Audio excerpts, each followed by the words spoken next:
Salut à tous. Bon, j'espère que vous allez bien malgré ces périodes d'incertitude à des tas de niveaux, politiques, géopolitiques, économiques, financiers, etc. On va donc faire un point sur le marché crypto. Alors, en intro, bon bah, je vous l'avais dit, moi j'attendais la clôture weekly de la semaine dernière, 2, les annonces de la Fed.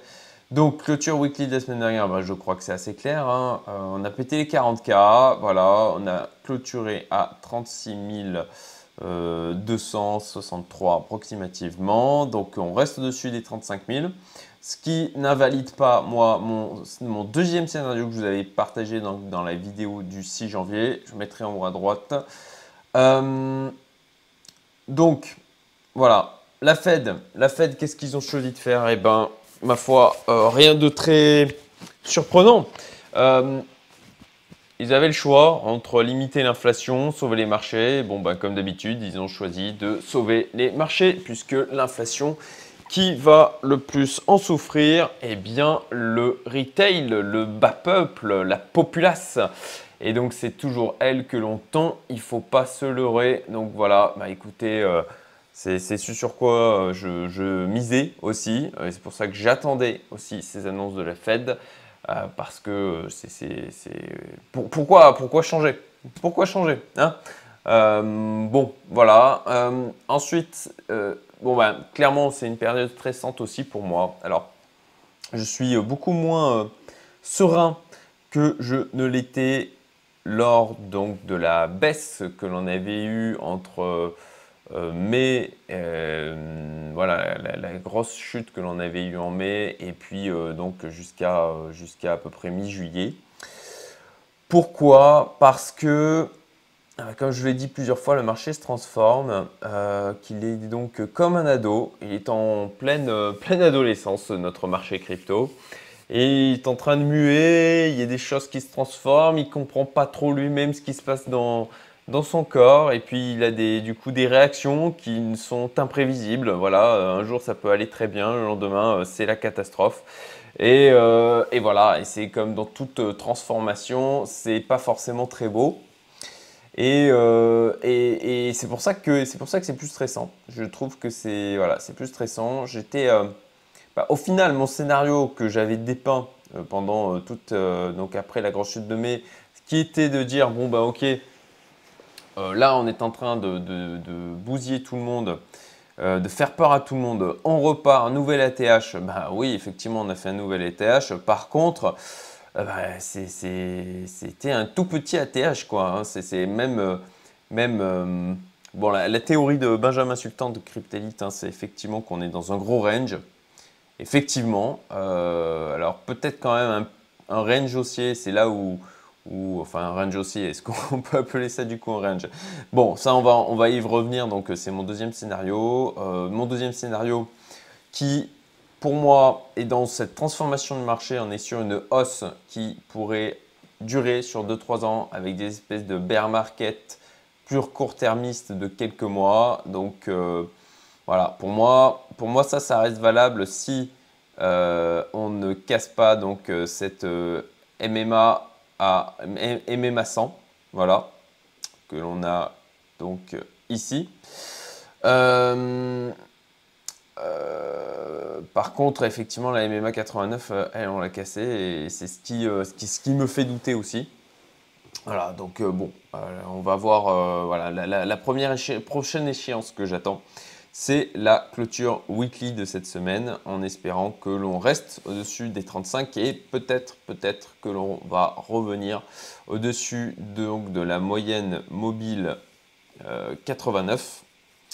On va voir. Bon, je vais en reparler un peu plus loin dans la vidéo. Donc, bon, comme d'hab, j'ai fait l'exercice de OK, qu'est-ce qui me fait penser qu'on va faire un vrai gros bear market bien saignant comme on a pu en connaître par le passé, ou est-ce qu'on continue à être haussier? Mais dans un scénario haussier de pas explosif comme fin 2017, mais plutôt un scénario haussier sur du 2-3 ans, avec comme ça des phases assez longues, alors longues entre guillemets hein, pour le marché des cryptos, mais de plusieurs mois entre des phases de hausse et phase de baisse. Voilà, une espèce de, voilà, une hausse assez lente en fait. Alors encore une fois, lente avec des guillemets pour le marché des cryptos par rapport à ce qu'on a connu dans le passé, mais qui est assez logique dans le sens où on a une capitalisation qui augmente, des acteurs de plus en plus avertis qui rentrent dessus,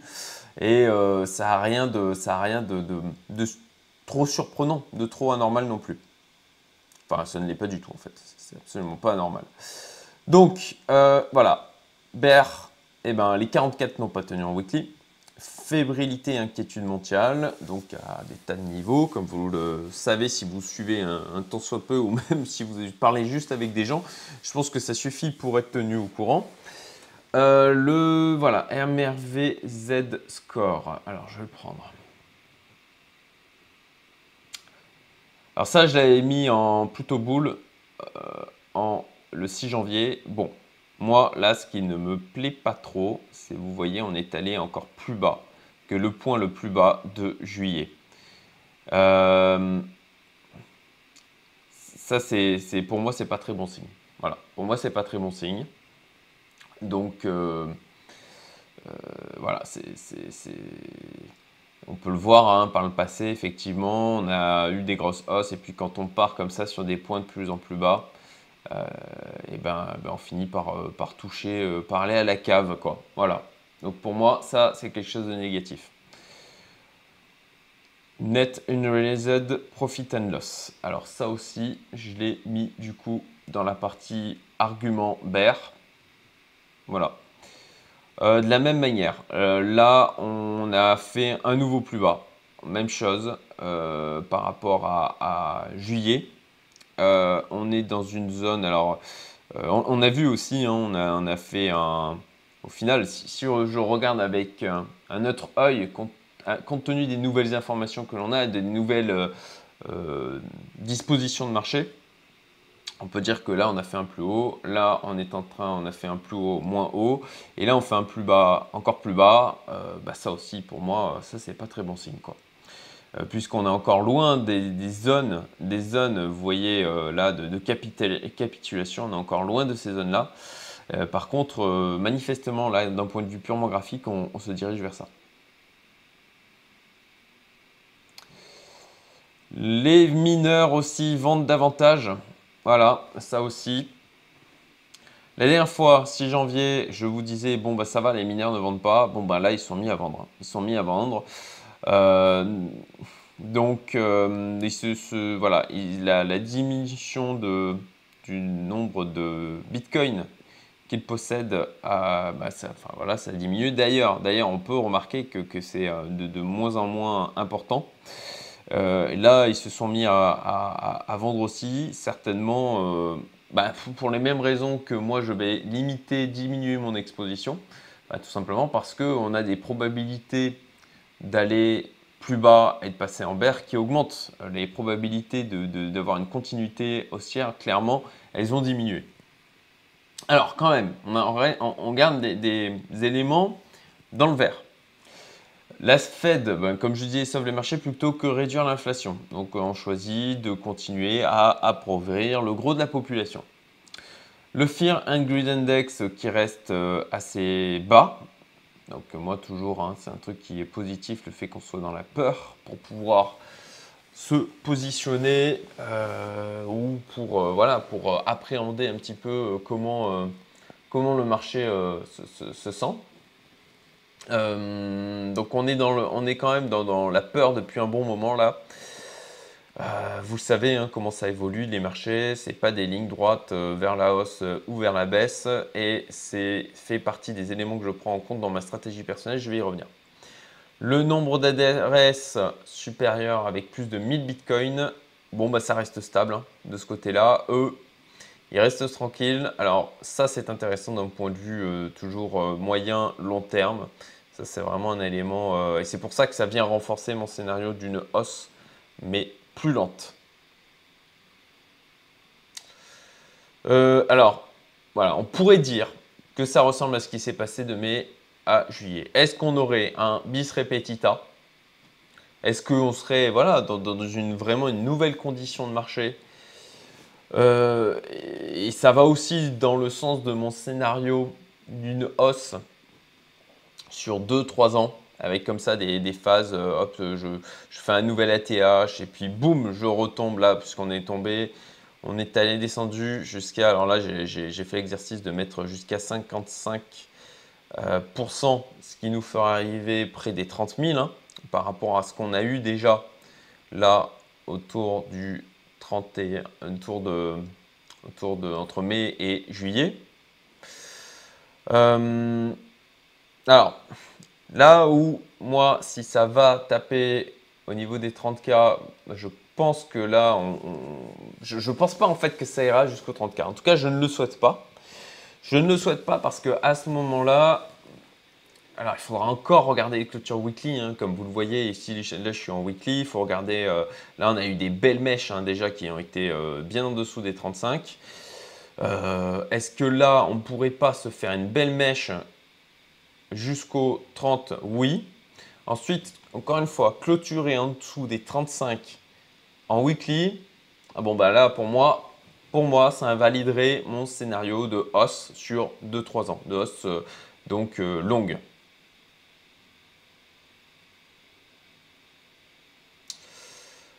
Donc, ah oui, voilà, c'est ça aussi que je voulais vous dire. Je reviens ici. Donc voilà, ok, on peut faire l'exercice, même chose. En daily, c'est acceptable. En weekly, si on clôture, voilà, ça ne l'est pas, clairement. La balance de Bitcoin sur les exchanges, alors ça continue de diminuer. Donc on continue de diminuer la liquidité du nombre de Bitcoin disponibles sur les exchanges. Et ça aussi, pour moi, c'est quelque chose de positif. Alors, c'est un double effet qui se coule. Hein. C'est que du coup, moins il y a de liquidité et plus ça génère une volatilité élevée.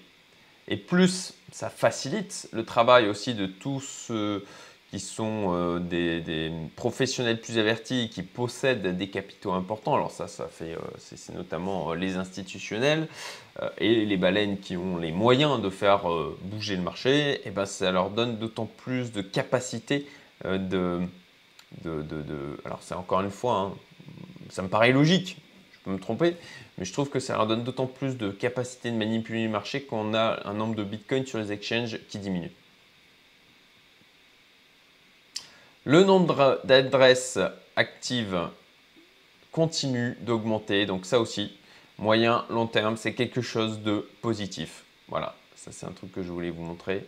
Donc ça c'est quelque chose de positif et là aussi, ça va dans le sens de mon scénario d'une hausse sur 2 3 ans. Là, alors, je reviens donc en weekly. Alors oui, en weekly. Hop. En weekly. Alors là, j'ai mis, c'était la moyenne mobile average. Enfin, la MMA, Multiple Moving Average. Enfin, la moyenne mobile. Je vais y arriver. J'ai mis 89, mais non, c'est la 100 là qui tient. Je me suis trompé dans mes prises de notes. Excusez-moi pour ça. Donc c'est la MMA 100 qui tient. Donc on est vraiment arrivé sur un point bas. Alors, c'est pas impossible. Alors, regardez ce qu'on avait connu en mars. Hein. On était bien en dessous, mais on était repassé dessus après. Et d'une manière globale, si vous regardez, alors là aussi, on est passé en dessous, on est revenu, on a rejoint les moyennes mobiles ensuite par la suite. D'une manière générale, quand on vient taper comme ça, on vient rencontrer cette moyenne mobile 100, que l'on vient taper près de celle-ci, on a tendance à avoir du coup derrière à minima un rebond. De nouveau une période haussière pour quelques semaines. Alors ça ne veut pas pour autant dire qu'on ne va pas la travailler pendant quelques semaines. Hein. Si vous regardez ici, on l'a travaillé pendant un moment. Si on vient voir, hop, Bon, ici, là, pareil, on est resté sur le bas, on l'a travaillé aussi un moment. Bon, après, le marché est en train de se transformer. Donc, se baser complètement sur le passé pour pouvoir prédire ce qui peut arriver, c'est plus compliqué, clairement. Néanmoins, là, de se dire, OK, c'est tapé sur un plus bas et ça va revenir vers le milieu où ça va, pendant quelques semaines, travailler cette zone-là, ça me paraît assez cohérent. Donc, pour ma part, je table sur le fait que soit ça travaille cette moyenne mobile pendant quelques semaines, soit on va revenir rejoindre des moyennes mobiles supérieures, comme ça a déjà été le cas, notamment là, hein, si on prend quelque chose de plus proche. Alors, on n'était pas allé aussi bas, et c'est pour ça que je suis… Voilà, qu'on fasse des mèches, ok, en dessous, ok, pourquoi pas. Qu'on vienne s'installer sur en weekly, en dessous de la moyenne mobile 100, ça me poserait souci. Le stock to flow. Alors, le stock to flow, pareil, on reste éloigné. On s'installe durablement en dessous. Et ça aussi, pour moi, ça va dans le sens d'un marché qui se transforme, où le modèle stock to flow n'est de moins en moins valable. Alors, est-ce qu'il ne l'est plus du tout? Pas forcément. Par contre, clairement, là, il y a une… Alors, ouais, enfin… Il y a une décorrélation. Alors pareil, hein, là aussi, vous avez eu des décorrélations à la hausse. Peut-être que c'est un excès temporaire, hein, c'est tout à fait possible. C'est pour ça que je continue à le regarder. Après, est-ce que ça n'irait pas aussi dans le sens d'une transformation du marché avec plus un aspect offre-demande comme sur les marchés classiques? Et on le voit avec la corrélation hein, sur les réactions qu'il y a sur le S&P 500, notamment dans les phases de peur. C'est quelque chose qui se tient, je trouve, en termes d'exercice de réflexion. Ok, donc, par rapport à tout ça, les scénarios. Bon, le scénario de l'adoption massive en cours, avec une transformation du marché et de plus en plus de professionnels. Ça, je vous avais déjà montré, je ne vais pas revenir sur l'indicateur, mais donc les services de type Messari, vraiment qui s'adressent plutôt à des gens qui vont venir regarder les métriques, etc. Donc quand même du public plus averti, augmente. L'attrait pour ces services augmente. Mouvement donc de hausse continue pour plusieurs années. Alors là, c'est un petit peu au doigt mouillé, 2-3 ans. Voilà, c'est vraiment au doigt mouillé. Pas vraiment donc de bear market sur plusieurs années, mais sur quelques mois. Donc des phases de bear market. J'ai encore dit bear, il faut que je me reprenne. Bear market, sur quelques mois. Donc voilà, je vous avais mis, là je l'ai laissé tel quel parce que j'avais dit le 6 janvier, ok, possible retest des 35K en weekly. Bon ben voilà, hein, on y est. Donc probabilité de poursuite de cette adoption, de ce scénario adoption massive en cours, avec une période de hausse de 2-3 ans. Aujourd'hui, comme ça, alors c'est un truc, c'est des probabilités qui sont discrétionnaires, hein, clairement. Je dirais donc 60% de probabilité. Et passage en bear market. Donc si on clôture, alors là j'ai mis en dessous des 30K, alors passage en dessous des 30K, j'aurais dû mettre clôture weekly en dessous des 35K. Voilà. Et bien probabilité de, hop, j'y vais arriver, voilà, probabilité de 40%. C'est quand même important. Je me suis tâté à mettre 35 plutôt que 40. Mais bon, voilà, je le fais comme je le sens. 60% probabilité d'un marché qui reste haussier mais lent sur 2-3 ans. Alors lent par rapport encore une fois hein, à ce qu'on a connu dans le passé. Ou bear market de plusieurs années en fait, plusieurs années, 40%. Donc par rapport à ça, quelle est ma stratégie personnelle? Qu'est-ce que je fais? Bon toujours la patience fait la différence. Voilà, ça c'est vraiment quelque chose qui est important de comprendre pour durer d'un point de vue investissement et pour pouvoir accumuler de la richesse sur toute sa vie, puisque c'est encore une fois, comme je le dis souvent, ce n'est pas un sprint, c'est un marathon. J'attends la clôture weekly et monthly. C'est vrai qu'il y a aussi la clôture monthly. J'ai oublié de l'évoquer parce que bon, bah, j'ai déjà regardé la clôture weekly, mais il y a aussi la clôture en monthly qui va être intéressante à regarder. Voilà, je reviens à mon mind mapping. Pour ma part, là, j'attends un rebond. J'attends qu'on revienne sur la zone des 41K. Pourquoi? Parce que je pense qu'aujourd'hui, on est en survente.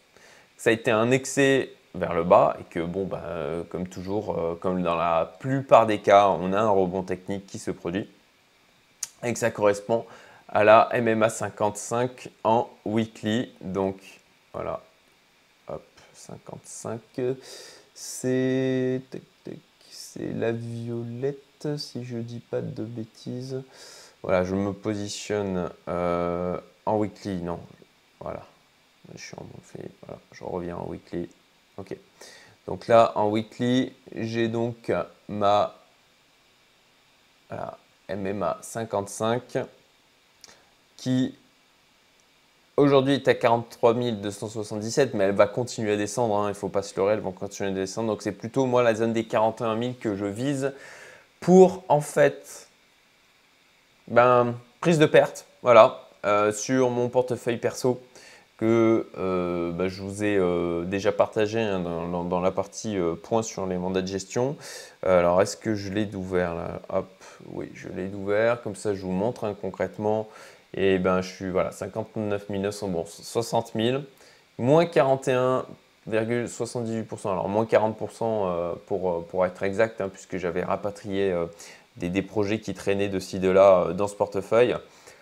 C'est trop bas. C'est trop bas, clairement. Bon, est-ce que j'aurais dû, quand on travaillait la zone des 40K, à ce moment-là, sortir en fait, potentiellement, et puis rester en attente? Peut-être, peut-être. Je réfléchirai, je me poserai des questions sur la manière dont j'ai géré tout ça. Là, ce sur quoi je table d'une manière qui me semble réaliste, c'est un rebond technique, donc de remonter dans la zone des 41 000.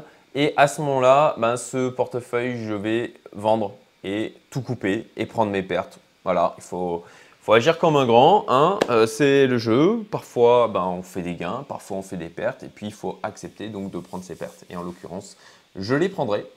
Donc, je sors tout et je pense que je passerai du coup en DCA pour accumuler. Je m'étais posé la question si là, aujourd'hui, je ne rapatriais pas le tout en Bitcoin. Plutôt que de rester exposé comme je le suis actuellement à alt. Non. Alors non, car on a une réaugmentation de la domination du Bitcoin sur une tendance globale à la baisse. Je vous montre ça. Voilà. Je vais passer. Hop. On le voit déjà, on le voit en weekly. Voilà. Vous voyez, on a des points hauts de plus en plus bas, des points bas de plus en plus bas. Bon, là, on est remonté. Mais je pense qu'on va repartir à la baisse. Je pense qu'on va repartir à la baisse et c'est pour cette raison que là, aujourd'hui, je crois que ce n'est pas le bon moment de tout rapatrier, de vendre des alts pour du Bitcoin. Et en attendant le scénario de ça remonte autour des 41 000 $, et à ce moment-là, je sors. XRP, XRP, toujours pareil, hein, là-dessus, je ne change rien, j'attends. Voilà, j'attends. Le risque reward pour moi, je suis prêt à aller à zéro sur le XRP. Par contre, le reward potentiel, une fois que les sujets de la SEC, si, comme je l'espère, se finit de manière positive pour XRP, je pense que ça pourrait déclencher des choses intéressantes sur celui-ci. Les mandats de gestion. Alors, The Investor, je suis sorti en gain avant que ça se mette à dévisser.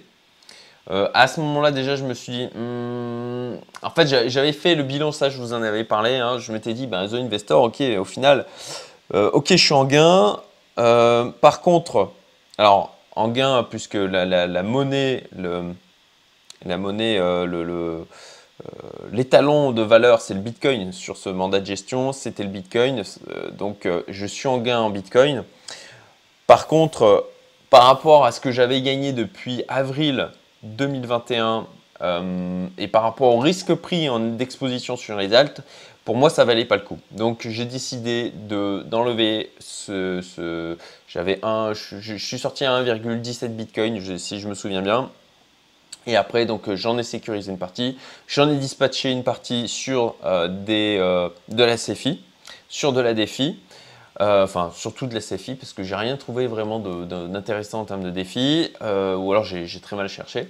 Donc, je me suis positionné sur de la CFI au niveau donc, de ces bitcoins, donc du Celsius, du Nexo, du Coinloan, du BlockFi, du Just Mining, enfin tous ces différents services que j'utilise. Et bon, bah, au final, je vais avoir du 4-5% à l'année, ce qui ben, compte tenu en tout cas de l'expérience que j'ai avec The Investor, le rendement versus gain ben, est bien meilleur puisque je prends à mon sens beaucoup moins de risques. Invao. Alors Invao, comme je l'ai dit, alors j'ai pris tatane. Hein, je vous rappelle, j'étais rentré avec 230 000 $. Là, je suis à 120 000. Ça picote, hein, ça picote, moins 110 000 $. Donc j'ai eu plusieurs échanges par mail avec eux parce que il y a des mouvements que je n'ai pas compris. Le fait de passer 60% du portefeuille en novembre en hodl, ça je ne l'ai pas compris. Et ils ont dit effectivement que c'était pas. Ils m'ont fait le retour disant que c'était pas un bon move. J'ai eu un premier retour qui était sincèrement assez léger. Je leur ai dit franchement c'est trop léger les gars. Moi j'ai besoin de détails, de savoir ok ben. Et alors dans leur communication de newsletter, ils disent oui qu'il reste haussier, etc. Bah, c'est bien mignon quoi. Mais pour une gestion, je pense, correcte de son propre portefeuille et de la portefeuille d'autant plus de ses clients, eh ben, il faut avoir différents scénarios. Et puis moi, là, j'aurais demandé des informations complémentaires pour savoir, ok, c'est d'accord, vous croyez à la hausse, mais si ce n'est pas le cas, si vous vous trompez, qu'est-ce que vous faites? Comment vous prévoyez de réagir? Quels sont bah, comme moi je le fais là, quels sont vos scénarios? Comment, voilà, qu'est-ce que vous allez mettre en place? Donc, bon, j'ai eu des retours un peu plus de retours aujourd'hui, j'en attends encore. Voilà, bon, bah, ils m'ont expliqué hein, qu'ils étaient en train de retravailler leur stratégie, qu'effectivement ils sont conscients que le marché est en train de changer, donc alléluia, c'est déjà ça. Donc, là de la même manière, si on revient vers les 41K, je vais diminuer mon exposition. Alors, le minimum qu'on doit laisser, c'est 100 000 $. Donc, bon, potentiellement, je négocierai peut-être de sortir la moitié, de laisser moins que les 100 000 $, puisque je me suis quand même pris pas mal de pertes. Donc là aussi, hein, comme un grand, bah, à un moment donné, il faut prendre ses pertes et voilà. Et pas les laisser courir jusqu'à ce que ça aille potentiellement à la cave. En tout cas, là, je vais diminuer globalement mon exposition sur le marché. Donc certainement diminution d'exposition. J'attends encore les retours qu'ils vont me faire, mais je pense que… Alors la question qui se pose, c'est ok, est-ce que l'équipe a la capacité de corriger le tir? Voilà. Là aujourd'hui, je pense encore que oui. Voilà. Donc c'est pour ça que j'ai choisi plutôt de diminuer l'exposition que de sortir complètement. DSM, Cointips, je reste. Voilà, pleine confiance en Alex. De ce côté-là, pas de souci. Diabolo, bon, a priori, là aussi, diminution de l'exposition. Là, j'avais 50K encore récemment. Là, je suis à 30K. Donc ça fait quand même moins 20 000, ça fait une baisse assez importante du capital. Donc je pense que là, de la même manière, si on revient dans la zone des 41K, bah, je diminuerai mon exposition à Diablo. Le montant exact, ce que je vais laisser, je ne sais pas encore. Voilà, c'est réflexion en cours. Cryptelite, bon ça je reste. Wall Invest, bon bah ça y est. Alors Cryptelite d'ailleurs, quasiment pas de perte de capital. Même ils en ont un petit peu de gain dans cette phase de baisse. Donc bon, ils stagnent, hein, le capital, ça fait vraiment depuis plusieurs semaines que ça stagne. Néanmoins, bon au contraire de Invao, je me suis pas pris une claque sur mon capital. Donc ça c'est plutôt positif, très positif même. Pareil, Cryptelite, pleine confiance absolue dans l'équipe, hein, comme avec Alex de Cointips, avec son mandat de gestion DSM. Et enfin, Wall Invest. Alors, Wall Invest, je suis en perte. Bon,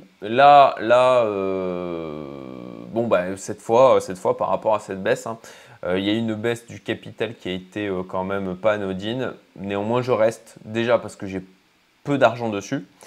Que jusqu'à maintenant, eh ben, comme je le disais plusieurs fois, j'étais assez surpris de leur capacité de gestion du marché.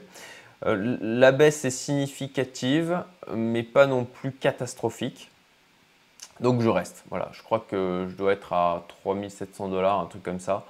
Il faut que je fasse le point très exactement dessus. Voilà en l'état, donc ma stratégie personnelle. Donc un choix de diminution de mon exposition sur le marché. Pas de réaction, même si sincèrement, hein, là depuis dimanche, j'ai eu plusieurs fois envie de céder à la peur, céder un peu à la panique et de sortir du marché. Je ne l'ai pas fait tout simplement parce qu'à chaque fois j'ai pris le temps de me poser et que je me fous des claques un peu pour éviter de réagir à chaud ou réagir uniquement sur les émotions. Donc je reste accroché à mon plan, je le révise néanmoins comme je suis en train de le faire ici et j'essaye de me rappeler que les décisions pour pouvoir tenir comme ça et pour pouvoir réussir mon marathon, eh ben, il ne faut pas prendre justement des réactions à chaud, il faut avoir un plan d'ensemble et des actions réfléchies. Voilà, bah écoutez, j'espère que cette longue vidéo vous a été utile dans ces temps d'incertitude. N'hésitez pas à mettre des commentaires.